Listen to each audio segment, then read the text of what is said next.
Welcome to Script to Screen's Talks podcast. Script to Screen is a charitable organisation dedicated to developing the craft and culture of storytelling for the screen in Aotearoa, New Zealand. This talk series brings the creative community together to hear inspirational speakers talk about their creative process, craft, philosophy, or the creative landscape.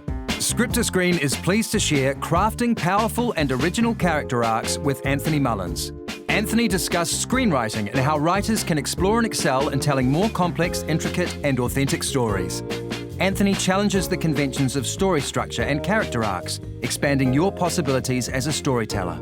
This Wellington talk was recorded in May 2023. Kia ora, everyone. My name's Anthony. I'm from a place called Meanjin, which is Brisbane, Australia. Meanjin's the Indigenous name of the place. So I live and work on the banks of Mawai, which is the Brisbane River, and Indigenous communities have been telling stories there for thousands of years, and I'm very privileged to live there. I want to thank Jamie and Jackie from Script to Screen for inviting me over here to talk. This is the very first time I've been in Aotearoa. I don't think I said that right, but anyway. But it seems weird that, an Australian my age, this is the first time I've been here, but there you have it. I'm really looking forward to the next few days I'm going to have here. What I'm going to be talking to you about today is based on my book, Beyond the Hero's Journey. And my aim here is to show you a way to widen the storytelling landscape and sort of make a space for the story that you want to tell, rather than trying to fit your story into a formula or a prefabricated sort of Hollywood approach to the thing. And I'm going to be talking about why that's important, particularly why that's important at this time in the world.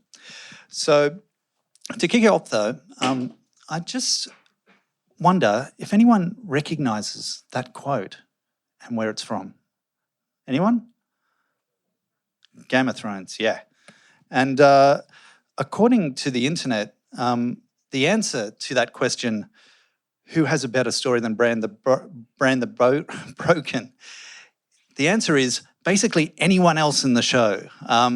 Because, and I sort of picked this up in the final season of Game of Thrones, where I was just watching what everyone was saying about it and kind of trashing it, unfortunately. It had a terrible fall in that final season for a lot of people. But people were complaining about the story arc of this character because essentially the character doesn't do very much through the entire run of the show, and then he gets rewarded by becoming king at the end, and people found that kind of dissatisfying. But they were talking about the character arc of the character arc was unsatisfying. I found that kind of intriguing. Another character that people were really, whose character arc they were really troubled by was Daenerys, who essentially played a noble queen for about 6.5 seasons, and then in the very final moments sort of became a war criminal who killed innocent people with her dragon. And people found that really confusing, as you can see from the tweet here. This makes no sense. But again, I noticed that people were talking about the character arc. And that sort of intrigued me because, I don't know, 10 years ago, I feel like no one knew what a character arc was. It used to be this industry term that nerdy screenwriters used or playwrights use sometimes. But my mum talks about character arcs now. And it's disconcerting. Like this idea has kind of gone mainstream. And it seems that people have developed this intuitive understanding of what a character arc is. And I think that's because of television. We've all been watching a lot of television in the last 10, 20 years or 15 years. And television goes for a long time and it stretches out. And so we kind of need something to kind of keep track of these characters. And so people have discovered this idea of a character arc, which helps you understand where did the character start, what happens to them in the middle, and what happens to them towards the end of the story. And does this character make sense? In particular, does this character make emotional sense? Am I able to follow the character so that they make emotional sense? Not only are their choices, not only are the things that they do in the story interesting and intriguing, are they credible? So, for example, a character like Walter White starts out as, famously, he starts out as Mr. Chips, and by the end of the story, he's Scarface. And that happens over about 5 seasons. And for the vast majority of the audience, that totally made sense. That character, you could follow their choices across the character arc, and it made sense. It was very intriguing. Whereas, with Daenerys going from a noble queen to a war criminal, sort of didn't make a lot of sense to a lot of people. People had trouble with that idea. So that's what I'm going to be talking to you today about, is character arcs. And I'm going to be talking about how characters' choices and what they do in the story create this thread that you can follow through the story. And the way I like to think about it is it's the emotional shape of the story. You're thinking about what's happening on the inside of the character. And you can think about this in relation to your own characters that you're developing, and how to make those characters feel alive and credible, and for them to make sense to the audience. The thing about character arcs, I feel very strongly, is that they're kind of one of the most powerful tools that screenwriters and writers of any sort really can get their hands on. If you can get an understanding of how character arcs work, you've kind of got this awesome tool, because it gives shape to your characters. It also gives shape to your plot. And it kind of brings those two things together, character arc, character plot. It brings those two things together. So when you're thinking about plot, you're also thinking about character, and vice versa. The other great thing about character arcs is that they provide a sort of tone. They give you a sense of the tone of the story. Is this a comedic character arc that you're creating? Or is it a tragic character arc? Is it a dramatic one? Is it uplifting? What is it? That character arc can give you clues just from the emotional shape of that story. It can also give you some hints about the themes that you're trying to explore. So, how is the character arc playing out?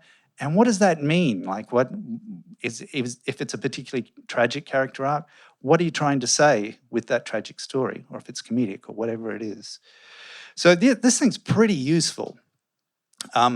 Understanding character arcs, once you get a grip on that, it dramatically widens the landscape that you've got to play in. However, one of the things about character arcs is that I think they're one of the most misunderstood tools that writers can get their hands on. And this misunderstanding, sort of subtly and not so subtly, limits the sorts of stories we think we can tell. And you might be thinking, well, why? Well, I'll get into that in a little while. But what we should talk about first off is, what is a character arc? And in particular, what are the moving parts of a character arc? Now, I'll do this by breaking up the concept into 2 parts, character and arc. Let's start with character. Okay, so when we're thinking about a character, we can break the character up into 2 parts. Their external world. We can think about their external world. So who are they as a character? Who are the people around them? Who are their friends? What sort of society do they live in? What's the natural world around them? All of those things that are external to the character, those tangible things that are around them that make up who the character is. And then we can also think about their internal world. So those are all the intangible things. What are their hopes, their fears, their goals, their beliefs, their values, all of these intangible things that you can't actually pick up, but they're inside the character. You can't see them, but they're definitely there, shaping who that person is. Okay, so at the beginning of the story, generally those 2 worlds are sort of traveling along in parallel to one another. Nothing's changing at the beginning of the story. Their external world and their internal world are sort of not changing. It might be the world that this character lives in might be, a war-torn world, or it might be that they are really rich. Doesn't really matter.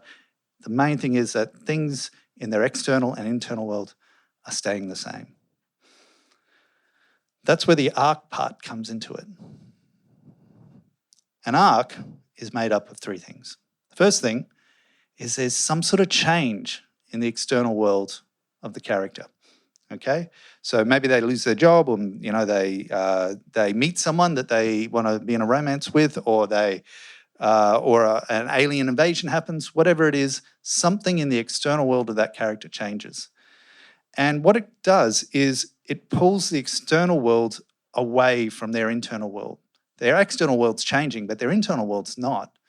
They still have the same values and beliefs and desires and goals and all those sorts of things. But their external world's changing. So that creates conflict. As that gap gets bigger and bigger, it creates conflict in the story, it creates conflict in the character. That conflict gets so big at some point that they're forced to make a choice. That choice can either reduce the conflict by shifting their values and beliefs and desires so that it starts to close that gap, or maybe their choice stays the same and they just keep on pushing on with those particular values that they already have. Those 5 things that I've just laid out there, that's it. That's what a character arc is. Those are the moving parts of a character arc. With those 5 concepts, you can shape a character for a feature film or a short film or a TV show or any of those, and any size story or play. I've found myself playwriting recently, and you can do the same thing. So or novels, the same thing works. A character arc is built around a change happens externally for the character. It creates conflict because their internal world is being pulled apart, so they have to make a choice. Change, conflict, and choice. So what we're going to do now, very quickly, is we're going to see this played out in the greatest TV show ever made in the history of TV. I know, it seems a big call, but I feel confident in this call. We're going to examine a character arc in a little show called Bluey.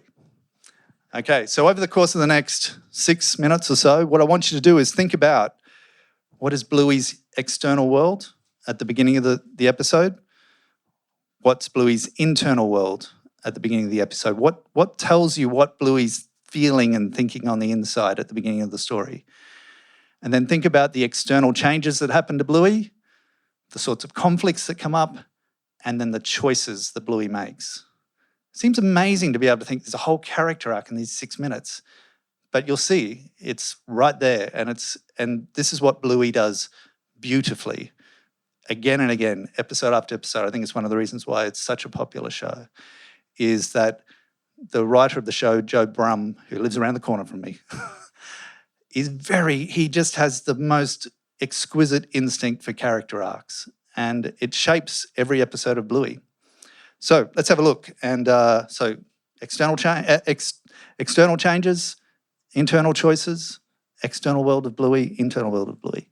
Look out for it. Make notes if you have to, but I don't think you'll have to. It's pretty easy. If you wish to follow along with the example, check out the link for Bluey, the beach full episode on YouTube. Now let's get back to the discussion. Okay, so Bluey. What is Bluey's external world at the beginning of the story? What's happening for Bluey at the beginning, externally around her? Beach. Family day at the beach. That's it. Yeah, it's pretty cool.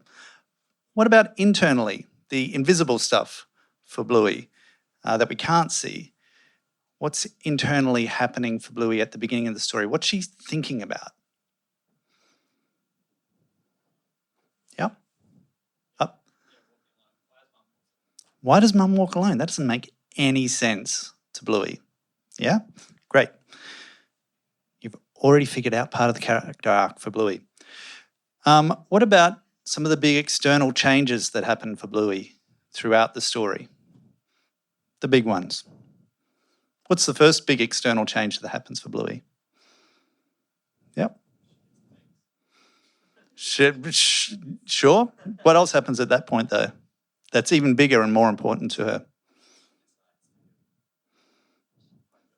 Yep. One of the changes is Mum's gone. She's got a shell. She wants to show Mum. She has to grow some legs to do it, but she decides to go and show Mum the shell. What other big external changes happen throughout the story? The waves get washed. The waves wash the footsteps away. What else happens though? That the big things that get in her way, that stop her from getting to mum. So she certainly has uncertainty, but the external things that happen to her. What gets in her way? Yeah, a jellyfish gets in her way. Some crabs get in the way. A pelican gets in the way. All these things get in the way. Seagulls, actually the crabs weren't really much of an obstacle. She ran away with them. But the seagulls, the pelicans, and each of those things get bigger as the story goes along, quite by design. It's like Bluey has to overcome bigger and bigger conflicts. At the beginning it's like, I've got a shell, I want to show mum. And then she has to deal with the seagulls because there's no dad around. Each of those things get harder and harder for her to deal with. And the choices that she makes along the way, you can see her choices starting to change pretty much straight away because she chooses to go on the walk, even though it's something she's never done before. And she's never faced any seagulls, but she chooses to push past the seagulls and bark at them. She chooses to jump over the jellyfish, which she's never had to deal with before. Each of these things are harder and harder choices for Bluey to make. And it brings her external world and her internal world back together so that by the end of the story, she's asking the question, or she's not asking a question about why mum wants to walk alone. She knows why she wants to walk alone, because it's fun. There's been an emotional change in Bluey. I like walking alone. The handy thing about those choices that Bluey makes is that they create breaks in the story. You can feel the story changing every time she makes a new and bigger decision, bigger choice that pushes her further. So, the character arc is, Bluey's character arc starts to emerge, the shape of her story, the emotional shape of her story starts to emerge from those changes that are happening to her externally, the conflict that it's creating, and the choices that she's making. And it's breaking up the story into 4 pretty simple parts. Does that make sense? It's pretty easy to follow. That's a pretty big character arc to fit into 6 minutes of TV, but I sometimes feel like an episode of Bluey has better character arcs than half the stuff we watch. So yeah, character arc, it's the emotional shape of the story. Now, and we can expand our definition a little bit more now because we know a little bit more about how character arcs work. It's the emotional shape of the story created by the character's choices in response to external change and conflict. So stuff happens to the character, so they've got to make a choice about it. That's what gives the character, that's what reveals the character, but also gives the story its shape.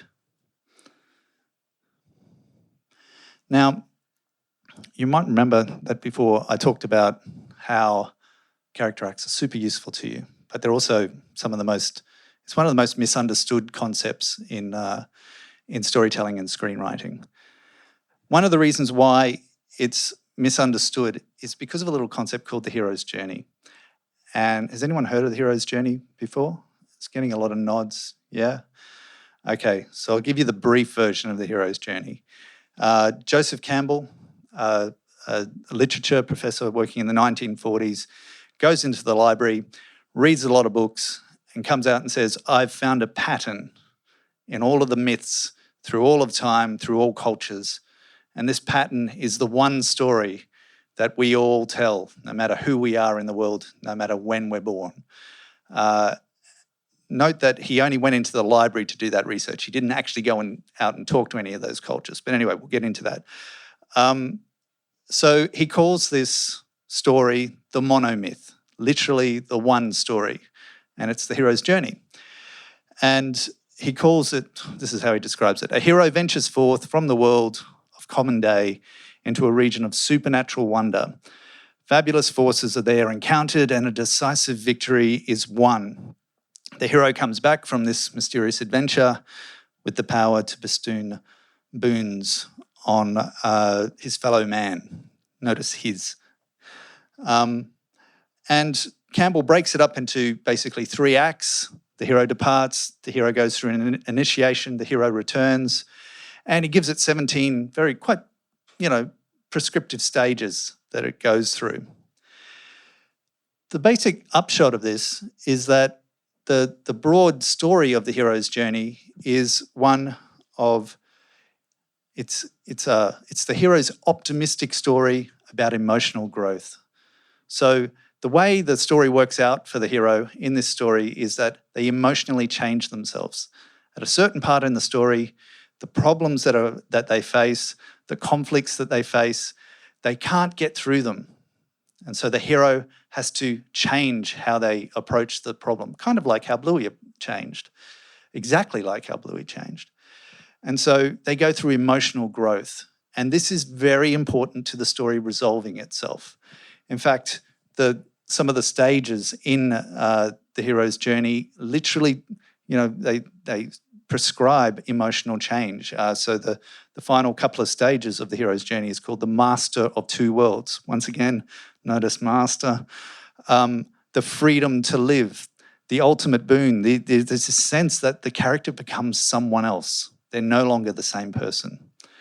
And the hero's journey is incredibly influential, mostly because at a certain point, a young filmmaker called George Lucas read the hero's journey and went, I'm having trouble with this space opera that I'm writing, so why don't I just write these 17 stages into that? Well, that movie was Star Wars, and the rest is history.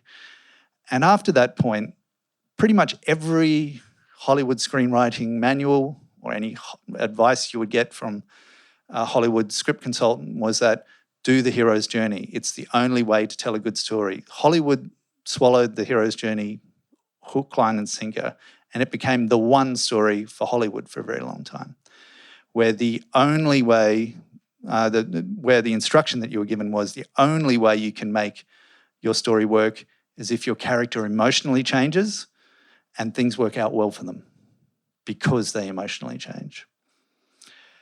So it had a pretty enormous influence.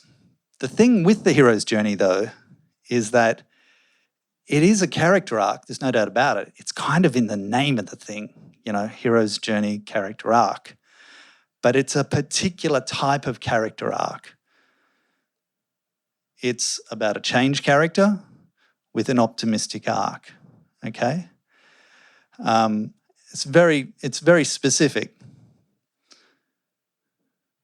And many really good, you can kind of see this shape, this particular character arc in a lot of films. You might not see the prescriptive 17 stages of Campbell's hero's journey or even the 3 acts that he lays out because they're quite prescriptive.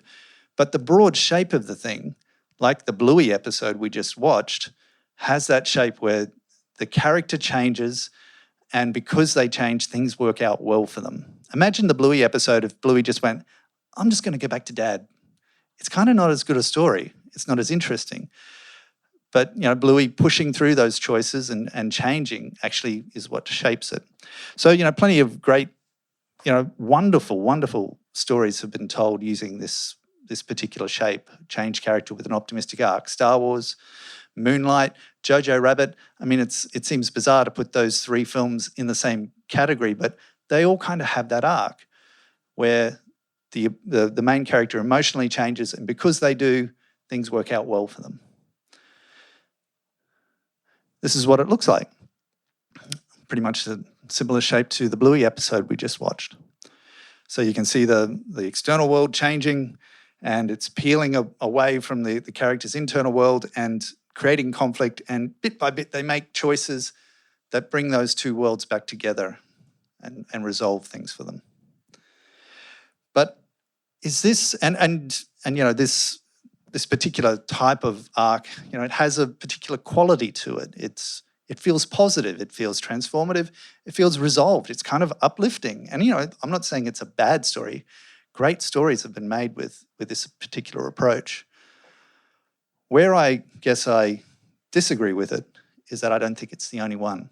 There's plenty of other places you can go. For example, what about a change character with a pessimistic arc?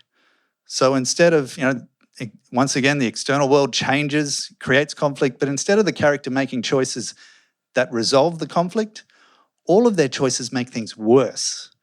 it's tragic. It's terrible. Things work out really badly for them. And so the tone of the story has a very different quality to it. It's powerless. There's this sense of powerlessness, this darkness and despair in the thing. And, something like The Godfather or Under the Skin or Mystic River or Animal Kingdom would, fit into that sort of broad character arc. That's the sort of feeling you get from those films. That's the feeling, that sense of despair and powerlessness is what gives us, the character arc is what gives the story that feeling, because they're making terrible choices which are not resolving the conflict. What about this one?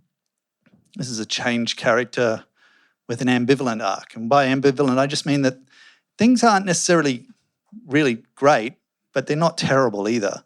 They're sort of somewhere in between. It's a bit of good and bad. They sort of make the right choices along the way, and they close that gap, but it's not enough to resolve the conflict. Things are still left undone at the end. So something like The Social Network is a great example of that. Nomadland, terrific example of an ambivalent arc. Portrait of a Lady on Fire, Donnie Darko. They generally kind of make the right choices eventually, but it's not enough to fix things. So there's this lovely open-ended, nuanced, bittersweet quality to the story. It has a very different tone to a triumphant hero's journey. And of course, not all stories are about, as our wise friend up the back has pointed out, not all stories are about change characters. Sometimes they're about constant characters, characters that refuse to change, who push back against the world, who keep making the same choices over and over again, no matter what the conflict. And so this is a constant character with an ambivalent arc.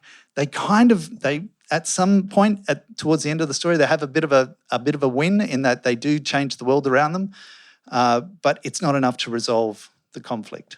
And they're essentially the same character at the end of the story. So Promising Young Woman was a great example of that recently, where that character pushed back against the world and kind of won at the end, but paid a very, very heavy price. I'm not giving away too much there, but the main character paid a heavy price. So it's an ambivalent arc for her, even though her choices generally are exactly the same choices all the way through. Other examples there, The Hurt Locker, Winter's Bone. And there's this tough, determined, dogged quality to these stories, very different from A Hero's Journey. Of course, there's a pessimistic arc, a constant character with a pessimistic arc. They keep making the same choices and things just keep getting worse. Mulholland Drive, great example. Inside Llewyn Davis, an Australian film called Sweet Country. If you haven't seen it, it's absolute classic Western, really great film. Chinatown's a great example, where the characters, they keep making these choices all the way through and it doesn't resolve the conflict, but they keep making the same choices regardless. So there's this tragic, faithful, inevitable quality to the storytelling. But of course, not all constant characters have to have terrible things happen to them. Sometimes it works out for them. They're a constant character with an optimistic arc, and there's some great examples of this. Really uplifting, really powerful films that really stay in your mind. So Erin Brockovich, Moana, Hidden Figures, A Fantastic Woman, The Invisible Man. These are all examples of characters who pushed back against the world and said, no, the problem's not me, it's the world. The world needs to change. And they keep making the same choices all the way through the story, and eventually they win. They triumph. Despite the world trying to change them, they end up changing the world. So there's this wonderful, resilient, courageous, uplifting, inspiring quality to those sorts of stories. So they're all, pretty different from the hero's journey. If you break it up into a bit of a grid, each one has a very different tone, very different feel to it. You're starting to get a different feel for the sorts of themes that are coming out of this sort of story. You got Star Wars up here, which is this lovely, positive, transformative, resolved quality to it. But, down in the bottom corner there, you got the tragic, faithful, inevitable story of Chinatown. and everything in between. So they all have different tones, different themes, and importantly, different worldviews. They tell a different story about the world. It's not all the same story about a world where you just have to change yourself and everything will work out all right. There are lots of different ways to approach your stories. The hero's journey, of course, sits up here in the top left-hand corner.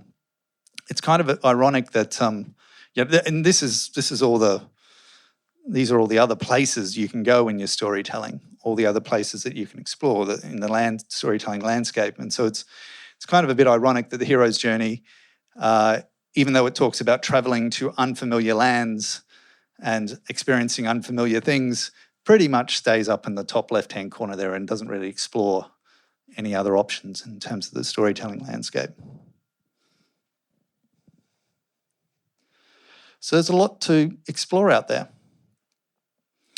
The other thing that I would point out about the hero's journey and the idea that change characters, the proposition that change characters are, the only story we tell. When it comes to television, television is absolutely populated with characters who refuse to change. And it's by design, because television stories last for years and years. And if the character kept changing all the time, having these emotional, transformative epiphanies and becoming someone else, it wouldn't make any sense. They'd keep changing into a different character every season or every episode. So you constantly see characters who just keep doing the same thing over and over again. And we tune into that. That's what makes television, that's what gives television its longevity. So here's a couple of quotes from some very famous TV creators. Seinfeld, this was a rule on Seinfeld, was no hugs and no growth. It's pretty dark. And when you watch the show, like, those characters do not grow. They keep making the same mistakes over and over again. And that's a quality of comedy TV writing, is you tune in to see the characters make the same mistakes over and over again. That's why you find them funny. If they stopped doing that, they wouldn't be funny anymore. Jesse Armstrong, who writes Succession, I just heard him say this in a recent interview, but he says, people's essential selves don't change. That's what makes drama and choices interesting. So he was talking about Roman, the character from Succession, and whether or not Roman is going through an emotional change. And Jesse Armstrong, who writes the show, is kind of going, no, not really. He's still the same guy. He doesn't change. So just kind of wrapping up here, the thing about the hero's journey that I just want to encourage you to push back against a bit. I'm not saying the hero's journey is not a useful way to learn writing. It absolutely is. But don't get the idea that the hero's journey, or indeed a change character with an optimistic arc, is the only story out there. There's a lot of storytelling and screenwriting books that will tell you that. Don't believe it.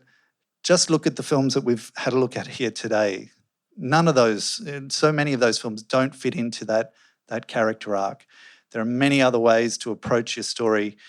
Try and figure out what sorts of arcs you're drawn to. Are you drawn to constant characters? Are you drawn to change characters? I mean, I love ambivalent arcs because they're kind of complex. They're kind of, things are a bit messy at the end of them.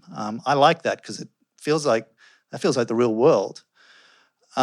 Start thinking about what sorts of stories you're drawn to, because the hero's journey is not the only way of approaching it. And the reason why I would encourage you to explore, character arcs that aren't necessarily about change characters is because, the thing with that the hero's journey implies by saying the way to fix problems is to change yourself. What that implies is the way that we fix problems in the world is for us all to look inside and to change ourselves. And that puts all this emphasis on the individual to fix the world's problems. But sometimes it's not the individual that's the problem. In a world which is, plagued by climate change, structural racism, gender inequality, so many things, the individuals in that situation are not the problem. And so sometimes you need a story that can tell describe that story. You need a shape that can tell that story. And sometimes it's about the story you need to tell or you want to tell are about those constant characters that push back. But also, not all stories have to end well. Sometimes things can be a bit messy at the end or even tragic. Sometimes those are the stories we need. And that's okay.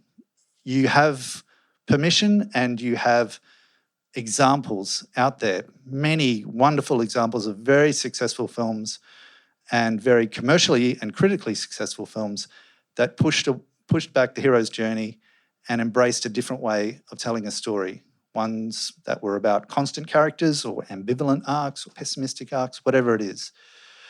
I sometimes call those arcs, the lost arcs, but they're out there. There's plenty of examples of them for you to explore. Next time you're watching a film, think about it. Is this a change character or a constant character? What's the shape of their arc? And think about your favourite films as well. At some point, sit down and write your 5 favourite films and think about, am I drawn to constant characters or change characters? Is there a pattern here? That will help you figure out what sorts of stories you want to tell. So just to wrap up, character arcs, the emotional shape of the story, it's about figuring out, it's about figuring out who your character is on the inside and figuring out what the story is that they want to tell, but also what's the story that you want to tell. Okay, I might leave it there. Thanks, everyone. This podcast is brought to you thanks to generous support from the New Zealand Film Commission, Foundation North, Te Awaha New Zealand Institute of Creativity, White Studios, and Images and Sound. The voiceover was recorded by Jamie Irvine and music is by Podington Bear. You can read more about these speakers at our website, www.scriptoscreen.co.nz.